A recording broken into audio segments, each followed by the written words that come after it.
राधे श्री राधे। हरि ओम स्वस्ति श्री गणेशाय नमः। हरि ओम स्वस्ति श्री सरस्वत्याय नमः। हरि ओम स्वस्ति श्री मातृ चरण कमलेभ्यो नमः। स्वस्ति श्री सद्गुरु चरण कमलेभ्यो नमः। हरि ओम स्वस्ति श्री पिता चरण कमलेभ्यो नमः। जय जय जय राधा रमण, जय जय नवल किशोर,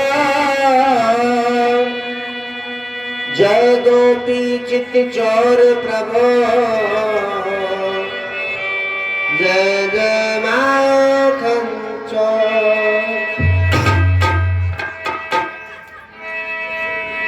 राधे मेरी मात है और पिता मेरे घनश्याम, इन दोनों के चरणों में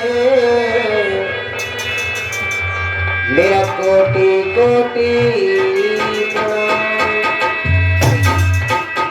राधे मेरी स्वामिनी, मैं राधे का दास, जन्म जन्म को दीजिए मोहे वृंदावन को।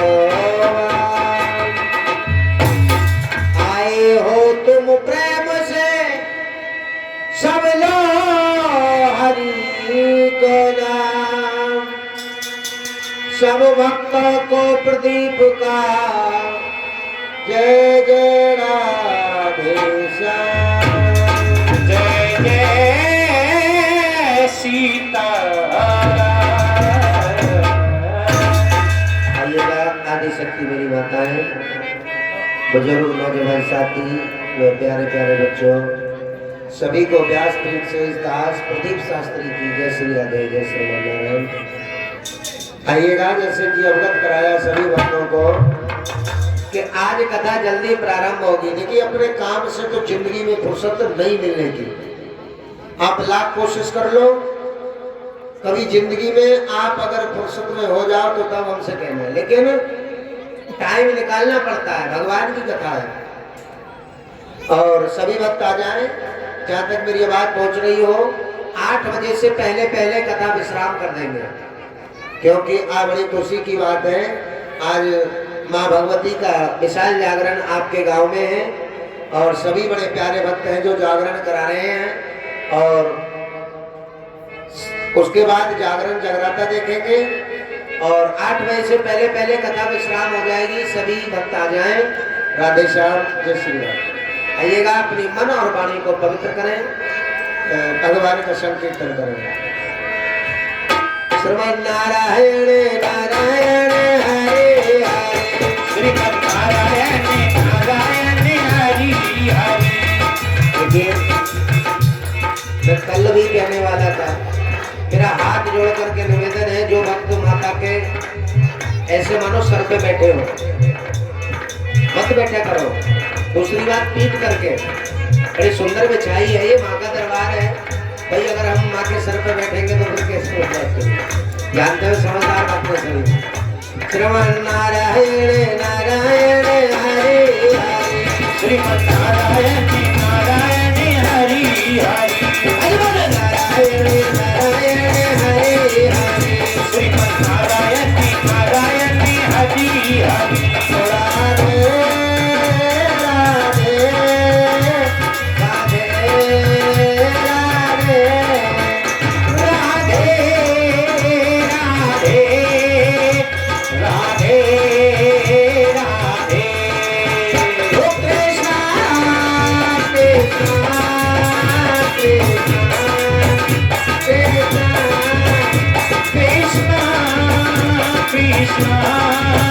कृष्णा ओ कृष्णा।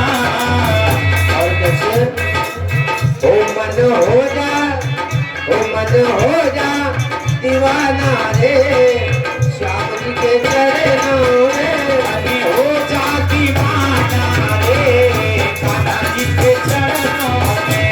तेरी लहर कवरिया श्याम पाओ दिन पल भर में तेरी लहर कवरिया श्याम पाओ दिन पल भर में। ताली बजाते हुए बोलेंगे सभी लोग। प्यारे प्यारे बच्चों ताली बजाओ। श्री कृष्ण गोविंद हरे मुरारी हे नाथी नारायण वासुदेवा। श्री कृष्ण गोविंद हरे मुरारी हे नाथ नारायण वासुदेवा। हे नाथ नारायण वासुदेवा हे नाथ नारायण वासुदेवा।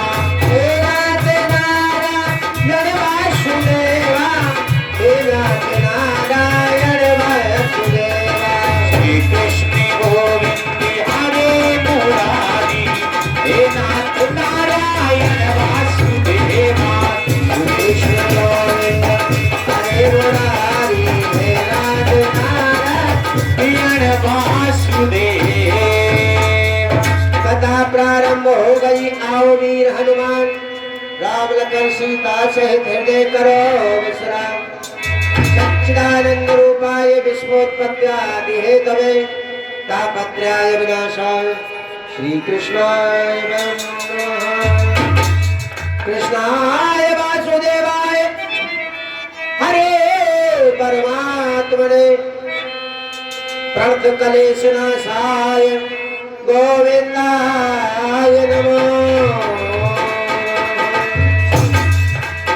आइए बाबा की मूर्ति मेरे भगवान कन्हैया के चरणों में प्रणाम प्रणाम करते हैं। भागीरथी माँ गंगा जो हमारी आंखों के सम्मुख बह रही है, प्रणाम करते हैं इस मातृभूमि को, भोजपुर वाली मैया को, जहाँ ये भगवान की पावनमयी कथा चल रही है वो भी भूमि पवित्र पतित पावनी हो जाती है। भक्तों प्रणाम करते हैं अपनी भूमि को। जैसा कि आप सभी भक्त जानते हैं, आज कथा तो सप्तम दिवस की कथा है, 7वें दिन की कथा है। और देखिए कल अवगत भी करा दिया गया था कि सभी भक्तों को 6 बजे कथा पंडाल में आ जाना है। अब इसे ही तो कहते हैं कि भक्तों में भक्ति तो है, भक्ति तो है जो प्रतिदिन कथा सुनने आ रहे हैं, लेकिन ज्ञान नहीं है। अगर ज्ञान होता, एक दिन की कथा को छोड़ने का फल जानते हो कितना बड़ा होता है। अगर आप 7 दिन की या 9 दिन की कथा प्रतिदिन सुन रहे हो तो प्रतिदिन जाना चाहिए। अगर हम एक दिन की कथा को छोड़ देते हैं, बाकी तो आपातकालीन मर्यादा नाचते। अगर आपातकालीन है, कहीं जाना पड़ रहा है तो आप जा सकते हैं, लेकिन घर पर हैं और कथा को छोड़े तो फिर फल मिलने वाला नहीं है। ज्ञान नहीं है भक्तों में। सोच रहे हैं अभी पहले रोटी बना लें, जब चलेंगे निफराम होकर, थोड़ी सी कथा देखेंगे, फिर जागरण देखेंगे पूरी रात। यही है विचार, में जानता हूँ भावना है, लेकिन शास्त्रों में तो यहाँ तक बताया है जो सूर्यास्त के बाद भोजन करता है वो जहर बन जाता है। टाइम से भोजन खाया करो। सूर्यास्त के बाद भोजन नहीं करना चाहिए, वो जहर बन जाता है। और जो सूर्यास्त से पहले पहले भोजन कर लेते हैं वो अमृत हो जाता है। पहले ज्ञान को लाना बहुत जरूरी है। जब ज्ञान और वैराग आ जाएंगे तुम्हारे पास तो भक्ति को लाने की जरूरत नहीं है, भक्ति तो खुद पे खुद आ जाएगी। भक्ति मत दिखाओ।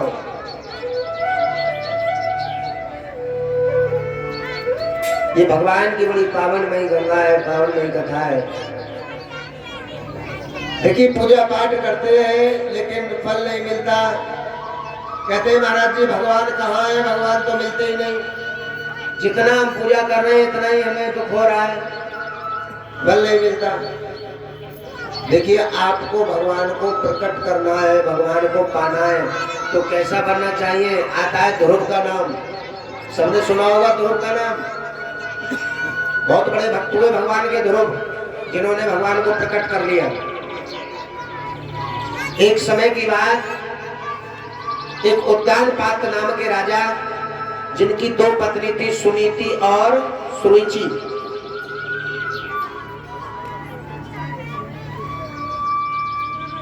एक पत्नी के पुत्र का नाम उत्तम, एक का नाम ध्रुव।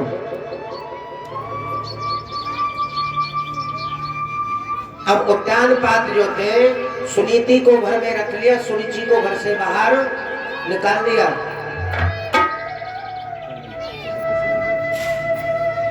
जानते हो सुनीति क्या है? ज्ञान। और सुरुचि क्या है? शास्त्र। अब शास्त्रों को तो तुम पोटली बांध के कहीं फेंक दो या रख दो तो ज्ञान कहां से आएगा तुम्हें? पहले शास्त्रों को भी तो पढ़ना जरूरी है, तभी तो ज्ञान आएगा। अब सुरुचि को निकाल दिया। एक दिन क्या हुआ, ध्रुव के मन में एक विचार आया। क्या? पहले तो पूछने लगा, माँ तू मुझे ये बता कि मेरा पिता कौन है। अब सुरुचि चाहती थी कि अपने बेटा को मैं नाम ना बताऊं। बोली बेटा छोड़ इन बातों को, क्या लेता है तू? तेरे पिता का होंगे जो होंगे। नहीं माँ मुझे बता मेरे पिता कौन है। और ये श्रीमान जी रमेश चौहान जी 20 रुपए का दान करते हैं, सुनाई जय जयकार हो। बोले नहीं माँ मुझे बता मेरे पिता कौन है। अब सुरुचि ना चाहते हुए बोली बेटा जब तू पूछ रहा है तो लिख सुन। जो यहाँ के राजा है ना वही तेरे पिता है। उद्यानपाद बोला माँ, ध्रुव बोला माँ ऐसे कैसे हो सकता है?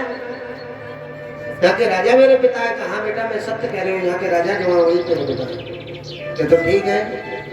अब एक दिन उद्यानपाद की गोदी में उत्तम खेल रहा था, उनका दूसरा बेटा। वो गोदी में खेल रहा था, सिंहासन पर बैठे हुए। ध्रुव ने देखा कि मेरे पिता है, क्या इस राज सिंहासन पर जाकर के मैं भी गोदी में बैठूं?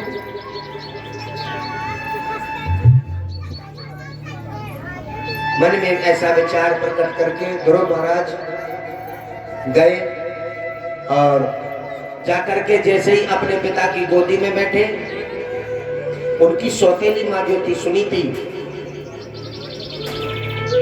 उन्होंने देखा कि ये छोटी बहन का बेटा है, सुरुचि का बेटा है ध्रुव। उन्होंने हाथ पकड़ करके और धक्का मार करके भगा दिया ध्रुव महाराज। जब ध्रुव महाराज को भगा दिया तो छोटे से ध्रुव महाराज रोने लगे और रोते रोते मैया के पास आ गए। मैंने कहा बेटा आज क्या बात है, तू रोई चला जा रहा है? भैया इसमें मत बैठो।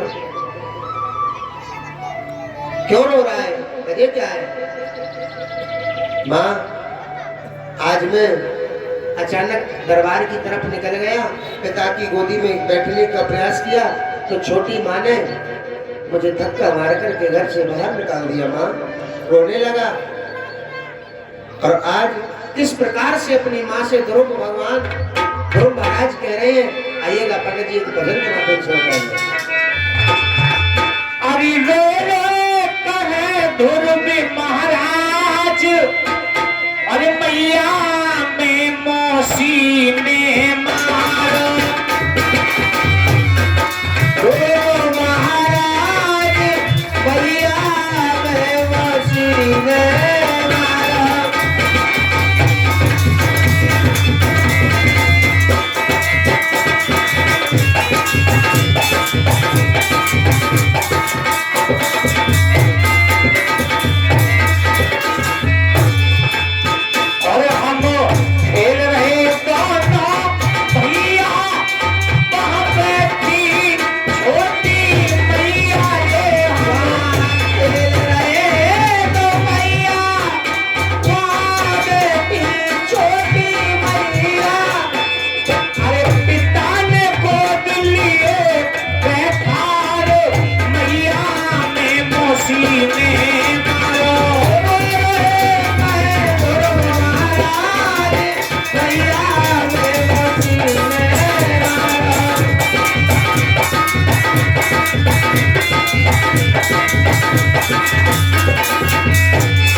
ने मारो कहे ध्रुव महाराज भैया बेमौसी ने मारो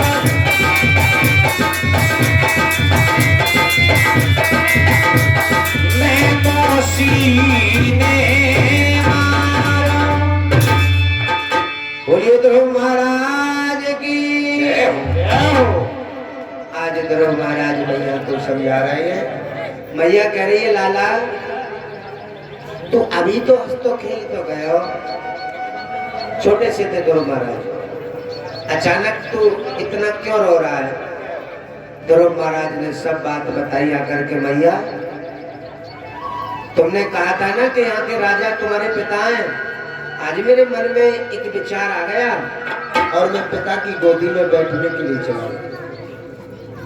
जाकर के वहां देखा और ये मैंग चौहान और उमंग चौहान ये 10 रुपए का दाम दे रहे हैं। इस समय जय जयकार हो, कल्याण हो। तो मेरा छोटा भाई उत्तम पिता की गोदी में बैठा, मेरे मन में भी ख्याल आ गया मैं भी पापा की गोदी में पिता की गोदी में बैठूंगा। जैसे ही मैं जाके मैया बैठा तो सौतेली मैया को, जो सुनीति मैया है ना उत्तम की माँ, उसको ये बात अच्छी ना लगी। उसने मेरा हाथ पकड़ करके धक्का मार के मुझे महल से बाहर निकाल दिया। अम्मा मुझे ये बता, और कहा है कि तू असली माँ का बेटा है तो जाके भगवान की गोदी में बैठ, ऐसा कहा है माँ ने। अब माँ तू मुझे ये बता कि भगवान मिलेंगे कहाँ? उन भक्तों के लिए बता रहा हूं कि प्रथम गुरु माँ होती है। माँ ने कहा बेटा तू कैसी बात कर रहा है? बोला हाँ माँ मुझे ये बता कि भगवान मिलेंगे कहाँ? और मैं अभी वन में जा रहा हूँ।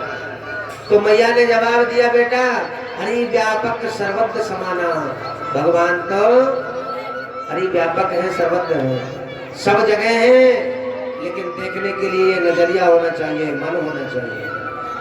भगवान सब जगह है। और देख बेटा मैं तुझे उदाहरण देती हूँ। देख जिस प्रकार दूध में घी भी है, मक्खन भी है, छाछ भी है, रबड़ी भी है, खोवा भी है, दूध में है ना।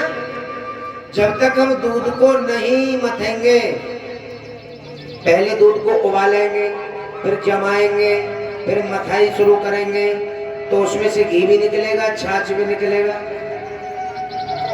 इसी प्रकार भगवान भी सर्वज्ञ हैं। दूसरी बात माँ उदाहरण दे रही है बेटे को, जिस प्रकार समुद्र में नमक है, जानते हो सभी समुद्र में से निकलता है नमक, लेकिन किस किसने देखा है नमक को? हाथ खड़े करो। झूठे हाथ खड़े कर रहे हो। अरे कैसे दिख जाएगा तुम्हें समुद्र में नमक? लेकिन जब समुद्र के जल को तुम चखोगे ना, पियोगे, तो तुम्हें पता चलेगा हाँ समुद्र में नमक। तो मेरे ठाकुर जी की ऐसी भक्ति तो करके देखो, तभी तो तुम्हें भगवान मिलेंगे। राधे। और ये श्रीमान जी हरकेश राणा जी के सुपुत्र धर्मेंद्र राणा जी, ये 100 रुपए भगवान की पावनमयी कथा में दान कर रहे हैं। सुनाई जय जयकार हो, कल्याण हो। माँ समझा रही है बेटा हरि व्यापक सर्वत्र समाना, भगवान तो कण कण में है।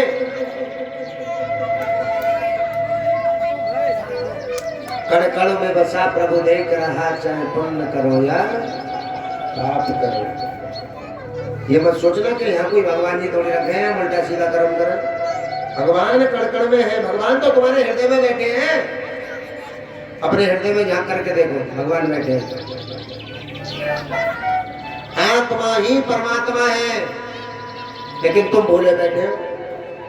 हम और तुम सब मूर्ख बने बैठे हैं, नहीं पहचान पा रहे भगवान को। मैंने प्रथम दिवस की कथा में ही कह दिया था, भागवत जी में साक्षात नारायण बैठे हैं और तुम्हारे तिगरिया गांव में भागवत जी चल रही है और भगवान बैठे हैं, तो लोग देखने क्यों नहीं आ रहे, मंदिर क्यों जा रहे हैं?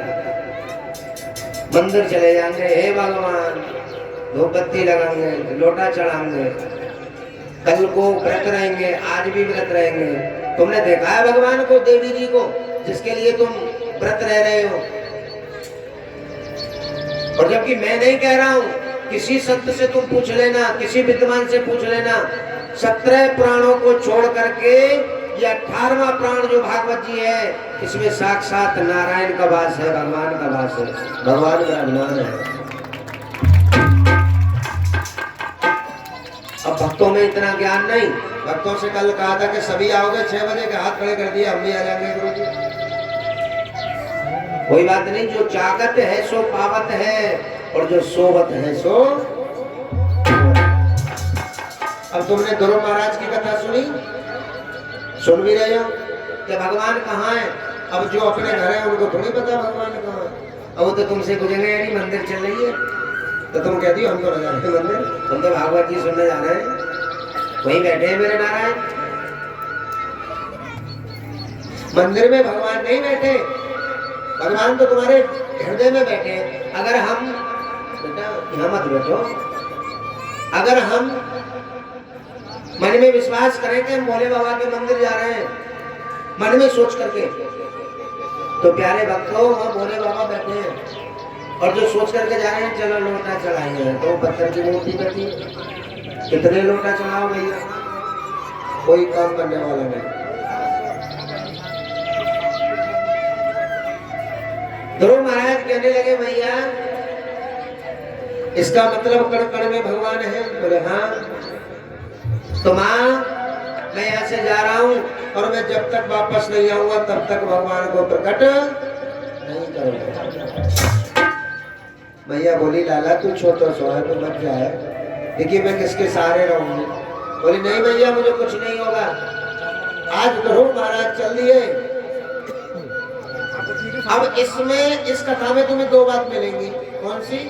एक तो ये कि भगवान है कहाँ, दूसरा भगवान तक पहुंचाता कौन है, ये भी मिलेगी बात आपको सुनने को। और ये शरद, नित्यम और यशवी, ये 20 रुपए भगवान की कथा में दान कर रहे हैं, कल्याण। ध्रुव महाराज चल दिए।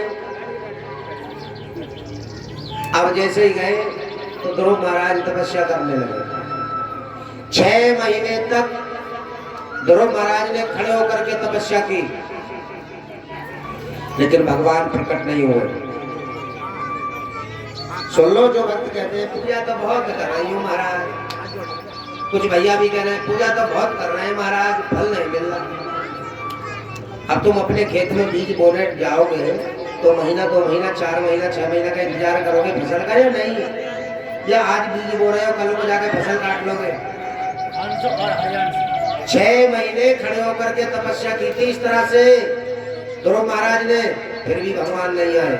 ये अंश और हरियांश ये 20 रुपए भगवान की कथा में दान कर रहे हैं। ध्रुव महाराज जैसे ही आगे चले तो उन्हें देव ऋषि नारद मिल गए। नारद जी बोले नारायण नारायण नारायण। अरे ध्रुव, अरे बेटा तू तो बहुत छोटा बच्चा है, तू जा कहाँ रहा है? ध्रुव महाराज बोले नारद जी मैं भगवान की भक्ति करने जा रहा हूँ, भगवान के दर्शन करने के लिए। अब नारद जी तो जानते हैं भगवान नारायण है, वो सहज में दर्शन देने वाले नहीं है। देखिए जितने भी देव है ना, नारायण, ब्रह्मा जी, भोलेनाथ, सबसे बढ़िया है भोलेनाथ। भोले बाबा की तो तुम बस परिक्रमा करो और धूप बत्ती लगाओ, तुरंत कहते हैं मांग बेटा क्या मांगे। ऐसे मेरे भोलेनाथ बम बम बिहारी। और इतनी भी बता रहा हूँ, इनमें सब में बड़े भी भोलेनाथ ही हैं, जिन कालों के काल महाकाल, जिसको हम कह देते हैं निराकार, जिसका रूप नहीं है, सबसे बड़ा महाकाल है, कालों का काल महाकाल। ब्रह्मा जी ने, शंकर जी ने, नारायण ने जिसका जाप किया है ओम शब्द का, ओमकार, ओमकार को ही निराकार कहते हैं। वो दिखता नहीं है, वो कालों का भी काल है, महाकाल। अब नारद जी को तो पता थी कि नारायण तो सहज में आने वाले नहीं है, छोटा सा बच्चा है। बोले बेटे तुम मत जाए। क्यों? तुझे भगवान के दर्शन नहीं होंगे। देख, तू जाएगा जंगल में, भयंकर पशु पक्षी जीव जंतु जानवर, शेर, चीते, हाथी सब मिलेंगे। तू डर जाएगा बेटा, तू तपस्या करने मत जाए।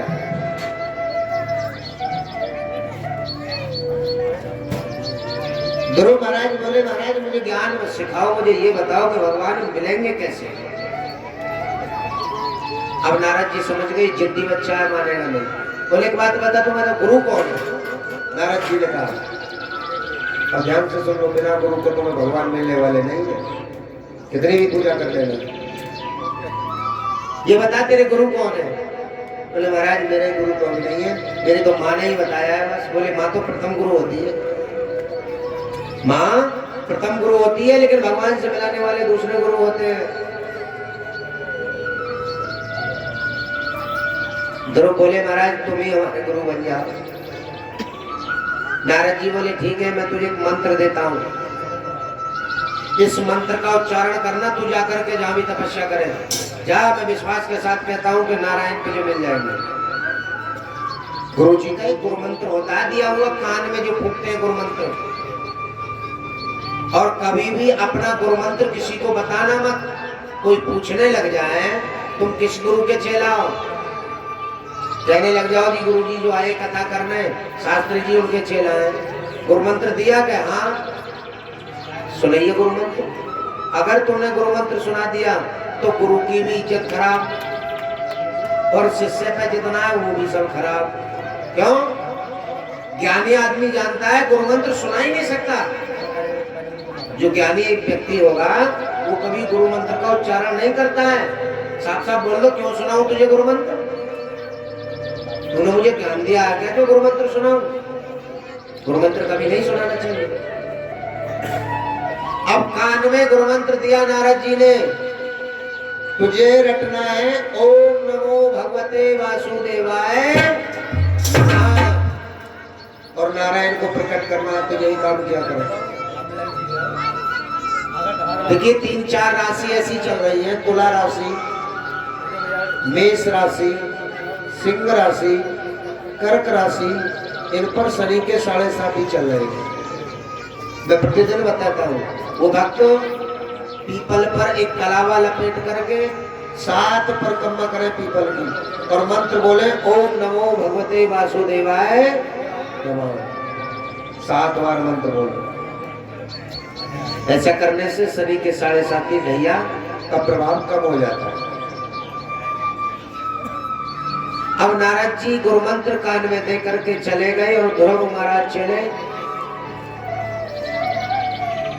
और ध्रुव महाराज पहले तो खड़े होकर के तपस्या कर रहे थे, फिर ध्रुव महाराज ने एक पैर खड़े होकर के तपस्या की, एक पैर पर खड़े हो गए। और जब एक पैर पर खड़े होकर के तपस्या की घरघोर, 6 महीने से लेकर के ध्रुव महाराज ने एक अन्न का निवाला नहीं खाया, जल नहीं पिया। तुम कर सकते हो ऐसी तपस्या? एक छोटा सा बच्चा ही था वो। अब धीरे धीरे जब एक पैर पर तपस्या कर रहे थे, सूख कर लकड़ी हो गए ध्रुव महाराज। और तपस्या करते करते जब गिरने का नंबर आ गया, जब खाएंगे नहीं तो भी गिरेंगे तो जरूर, गिरने का नंबर आ गया। जैसे ही गिरने वाले थे तुरंत मेरे नारायण प्रकट हो गए और मेरे नारायण ने अपनी गोदी में ध्रुव महाराज को बिठा लिया। बोले गोविंद भगवान की जय हो। ध्रुव महाराज बोले प्रभु मेरी आस आज पूरी हुई, लेकिन यहाँ पूरी नहीं होगी, आप मेरे घर चलो। मेरी माँ और मेरे बाप के सामने, जिस माँ ने ये कहा था ना कि तू असली माँ से पैदा है तो भगवान की गोदी में बैठ, तुम उस सिंहासन पर चल करके बैठो और मैं तुम्हारी गोदी में बैठूंगा, तब ये संसार मुझे देखेगा कि ध्रुव महाराज भी कोई है। और ये 20 रुपए कुमारी रजनी भगवान की कथा में दान करती हैं। सुनाई जय जयकार हो, कल्याण हो। आज भगवान नारायण गए और ध्रुव महाराज को अपनी गोदी में बिठा करके और बड़ा प्रेम कर रहे गुरु महाराज से भगवान। आज भगवान ने कहा कि देख और दान पात। तेरी पत्नी ने कहा था ना कि अगर तू असली माँ का बेटा है तो भगवान की गोदी में बैठ दे। मैं नारायण और मेरी गोदी में तेरा ये पुत्र ध्रुव बैठा है। बोली भगवत सल भगवान की जय हो। अब तो समझ में आ गई कि भगवान कैसे मिलेंगे। गुरु का होना बहुत जरूरी, गुरु मंत्र का होना बहुत जरूरी।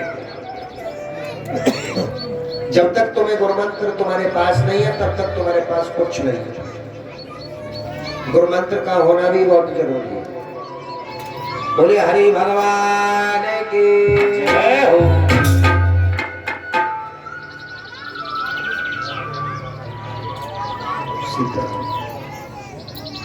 आज ध्रुव भगवान बड़े प्रसन्न हुए। अब ध्रुव महाराज की कथा में ही एक भक्ति की कथा और आती है। आपने भक्त प्रहलाद का नाम भी सुना होगा। सुना है सबने भक्त प्रहलाद का नाम? किस किसने सुना है प्रहलाद का नाम?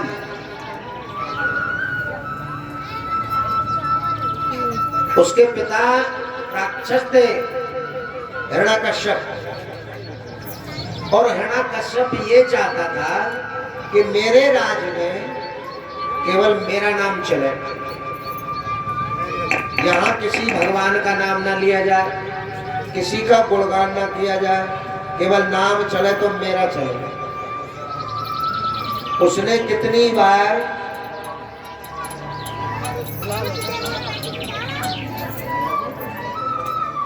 अपनी पत्नी कयादू को, कयादू की गर्भ में एक संतान पल रही थी जिस बच्चे का नाम प्रहलाद था। अब देखिए हिरण्यकश्यप जो था इतना बड़ा राक्षस था, वो भगवान से बैर क्यों करता था जानते हो? एक उसका भाई और था हिरण्यक्ष, जो चारों वेदों को पाताल में ले गया था। भगवान ने 12 रूप धारण करके, एक सुअर का भी अवतार हुआ है भगवान का, 12 अवतार लेकर के भगवान ने अपने मुख में चारों वेदों को लेकर के आए थे और हिरण्यकश्यप का वध किया था, हिरण्यक्ष का। तब से हिरण्यकश्यप भगवान से बैर करने लगा।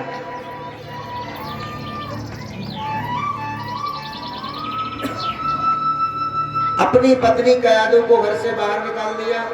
बड़ा सुंदर पुत्र पैदा हुआ, नाम रखा गया भक्त प्रहलाद। और भक्त प्रहलाद भगवान का बड़ा भजन करता था, श्री हरि श्री हरि श्री हरि।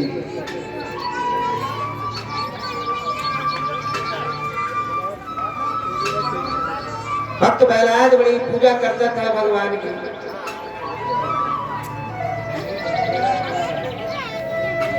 और भगवान की पूजा करते करते व्याकुल हो जाता था। एक दिन पुकारने लगा भक्त प्रहलाद भगवान को, किस प्रकार से? आइए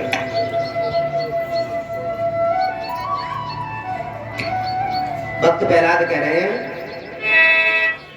लगन हरि से लगा बैठे, जो होगा देखा जाएगा।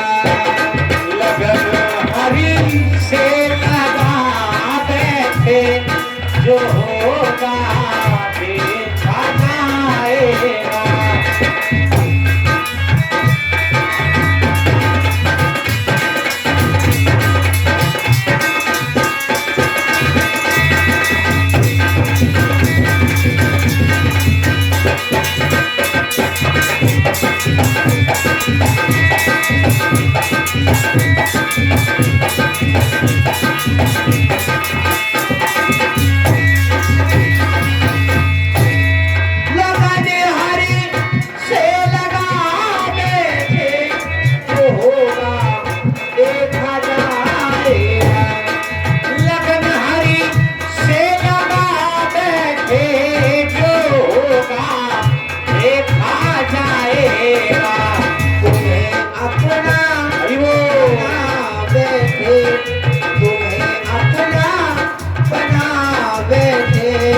जो होगा देखा जाएगा।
राधे कृष्ण भगवान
भगवान से कह रहा है कि प्रभु मेरा लगन हरि से लगा बैठे।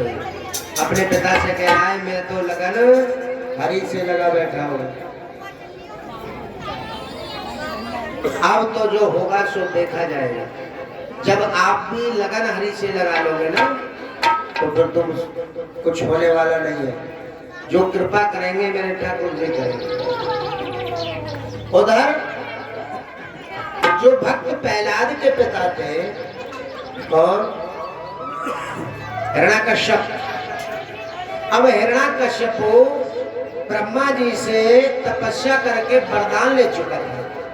कौन सी वरदान? उमंग चौहान और मिंग चौहान 10 रुपए का दान करते हैं। सराय जय जयकार। वरदान कौन कौन से लिए? ध्यान से सुन ले। हिरण्याकश्यप ने वरदान कौन कौन से लिए? ब्रह्मा जी की तपस्या की। अरे बेटा क्यों बोल रहे हो? ब्रह्मा जी की तपस्या करने के बाद हिरण्यकश्यप ने वरदान में लिया कि ब्रह्मा जी मुझे कुछ वरदान दो। ब्रह्मा जी ने कहा मांगो। ना दिन में मरूं ना रात में मरूं, ना तो दिन में मरूं ना रात में मरूं, ना बाहर मरूं ना भीतर मरूं, ना अस्त्र से मरूं ना शस्त्र से मरूं, ना मनुष्य से मरूं ना पशु से मरूं, ना ऊपर मरूं ना नीचे मरूं।